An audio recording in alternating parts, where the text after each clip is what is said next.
I have to say it. His hair. I had hair then. Yes, he had awesome, full Rod Stewart hair. Great. Long, blonde. Yeah. And also his sense of humor. He had a great sense of humor and always had me laughing.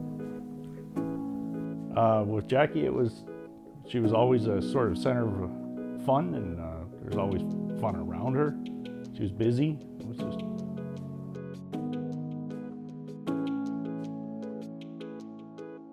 A lot of our dating time was spent with our youth group because we met at youth group and most of our friends were from youth group. So a lot of our dates were youth group events.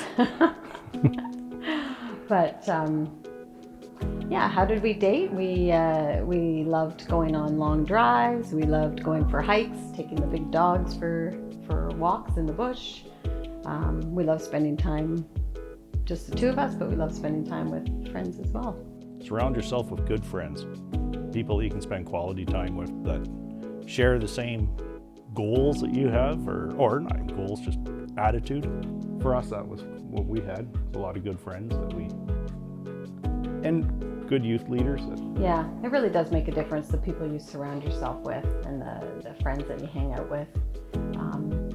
We had some great friends.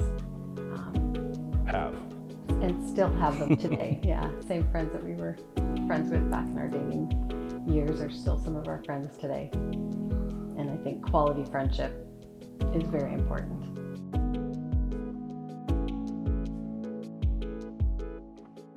Life is always fun with Scott. There is never a dull moment with Scott. Scott has an awesome sense of humor, so there is a lot of laughter in our home, in our marriage, in our family. There always has been, and he really keeps things light. But he also is serious about being supportive too. So he shows his love by just always encouraging me to do what brings me joy. He always encourages me to pursue the things that I enjoy, whether it's paddleboarding or when I wanted to try pottery or things to do with my work or the church and ministry at the church. He's always very supportive and encouraging me to pursue those things.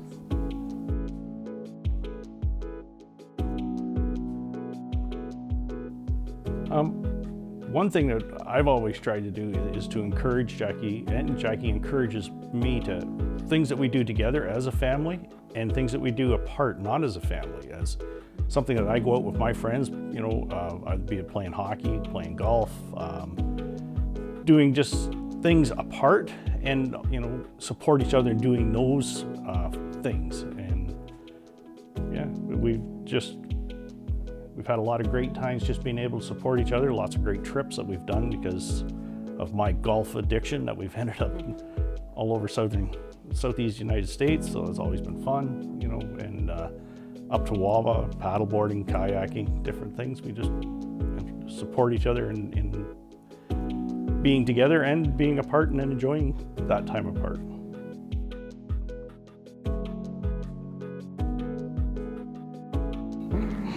We very seldom fight. Both of our personalities are such that there's been very little fighting, and I don't know that that's a good thing. I think that it's important to learn how to fight well, or argue or disagree well, and to figure out how to work through that. And that's something that Scott and I have had to learn, and I don't think we learned that until our later years, and we're still learning that. But Scott is so laid back and easygoing, and then I hate confrontation, totally non-confrontational. So the combination of those two personalities made for a marriage where there was just no fighting. And if there was, it was a very upsetting ordeal. I can only remember a few times, but we did not know how to fight well. So I do really advise couples to spend time learning how to communicate, how to disagree in a healthy way, and just, learning how to fight well, because it is really important. What would you add to that? Not much. That's what I'm going to say. Yeah. Jackie's always right.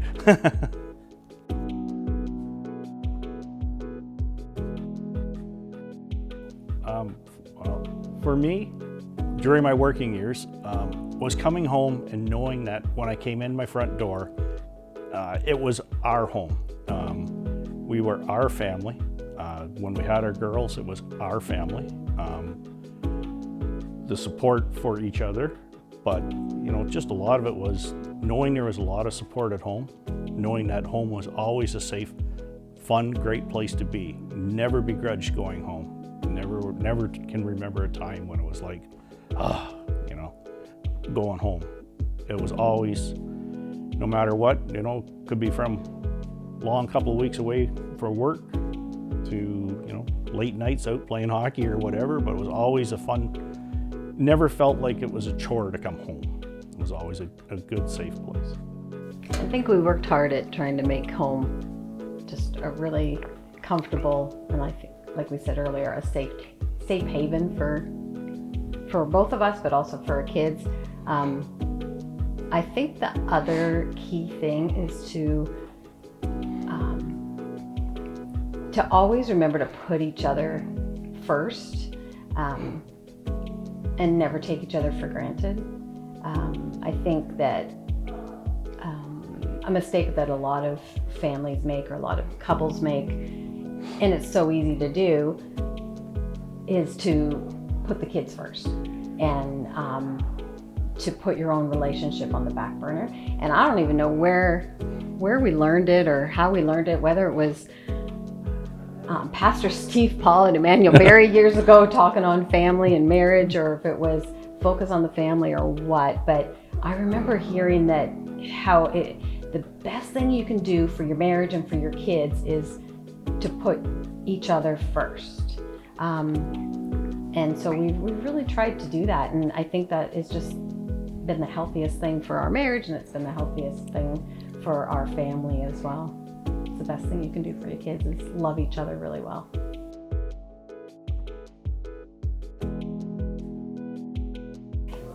Sacrificial love, I think Scott does it really well, because maybe not me as well, but Scott does it really well. He's just always thinking about me first, and he would defer to whatever my choices are. He would get up in the middle of the night to put the laundry in the dryer because I forgot to put it in the dryer and I didn't want to get up because it was too cold. Just worked so hard for our family, worked some tough jobs for a lot of years, but he did it to support us. And I think Scott's a real great example of putting his family first and making sure that his own wants and desires and other people came second. She makes me sound a whole lot less selfish than I really am. But, it's just being a couple, sacrificing for each other, for our family, I don't know,